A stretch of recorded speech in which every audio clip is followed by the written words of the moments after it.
Assalamualaikum warahmatullahi wabarakatuh. Halo, bagaimana kabarnya adik-adik? Sebelum ke tayangan berikutnya, ayo subscribe dulu dan tekan tombol loncengnya. Ya.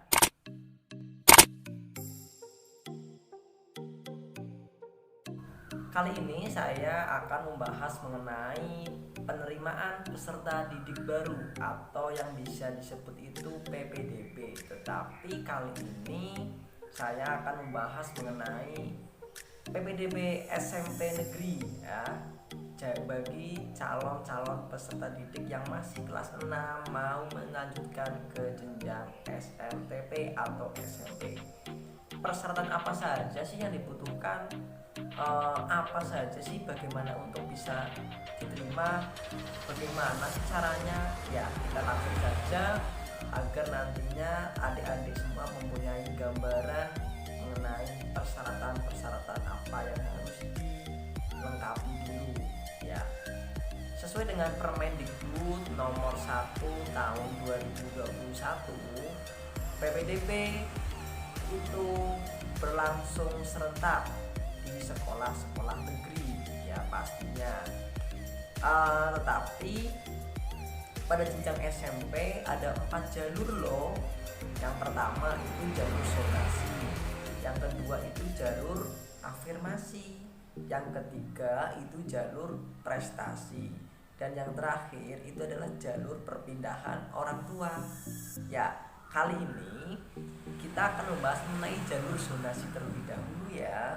Jalur zonasi itu adalah letak rumah kalian atau rumah adik-adik, jarak tempuhnya ke sekolahan itu dekat, dalam arti masih wilayah zona SMP yang kalian inginkan, yaitu paling dekat dengan rumah kalian, itu namanya zonasi ya kan.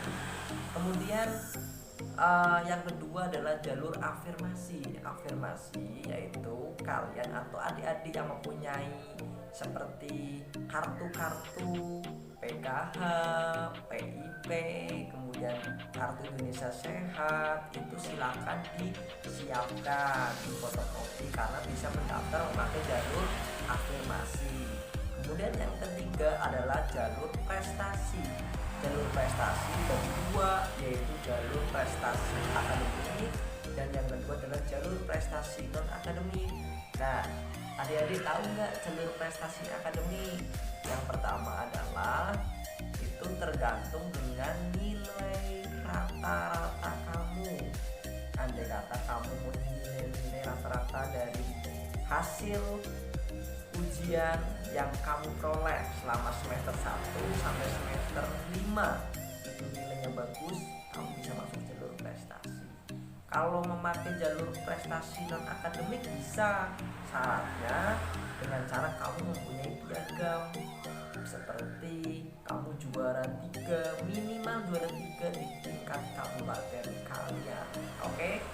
Kemudian jalur perpindahan orang tua itu jika orang tua kamu bekerja di Jakarta tiba-tiba pindah ke sekolahan yang kamu tuju di letaknya, misalkan di Jakarta pindah ke Purbalingga, itu boleh, tetapi dengan rekomendasi surat-surat yang nantinya ada sesuai dengan peraturannya ya. Misal ASN, ada surat keputusannya perpindahan ke sekolahan, itu seperti itu.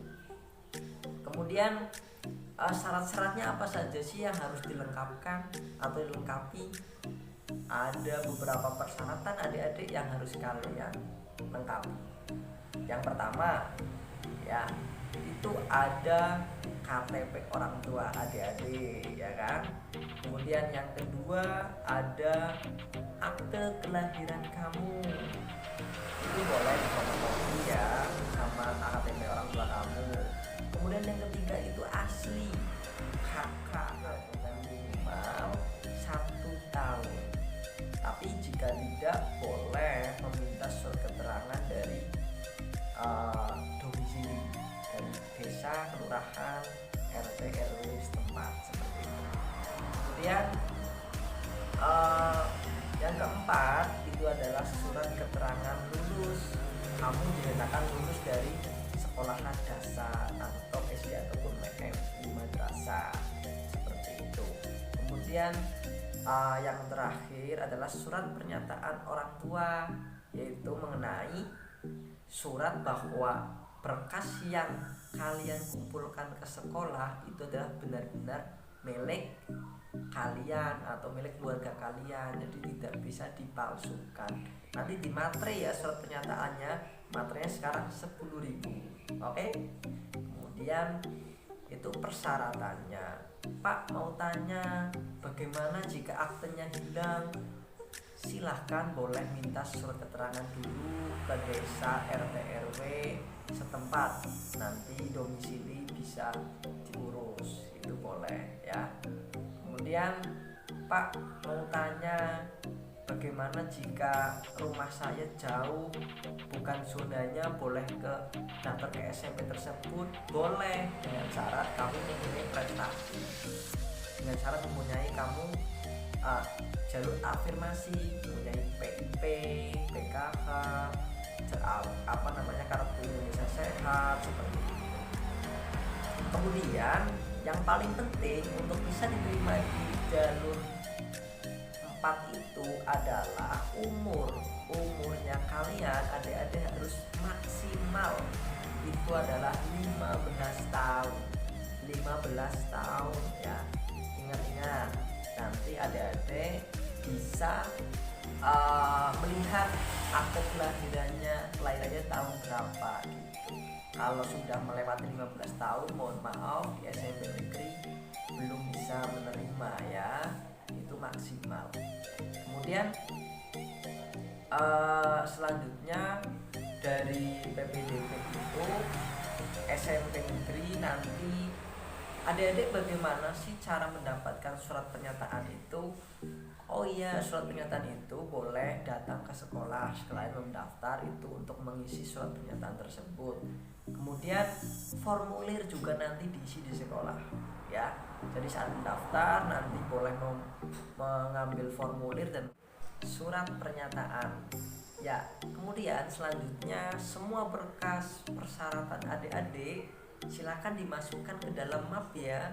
Warna merah itu untuk adik-adik laki-laki, kemudian warna biru itu untuk adik-adik perempuan. Jadi nanti panitia bisa membedakan bahwa berkasnya adik-adik yang warna merah itu adalah untuk laki-laki, kemudian yang berkas warna biru adalah perempuan.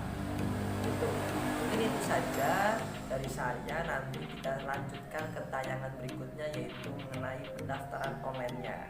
Ini untuk gambaran saja persyaratan sama jalur itu, diingat-ingat, silakan diperhatikan dengan baik itu ya. Kemudian mungkin itu yang bisa saya sampaikan. Jika ada kata-kata yang kurang berkenan dari saya minta maaf dan sebesar-besarnya ya. Mungkin itu, billahi taufiq wal hidayah. Wassalamualaikum.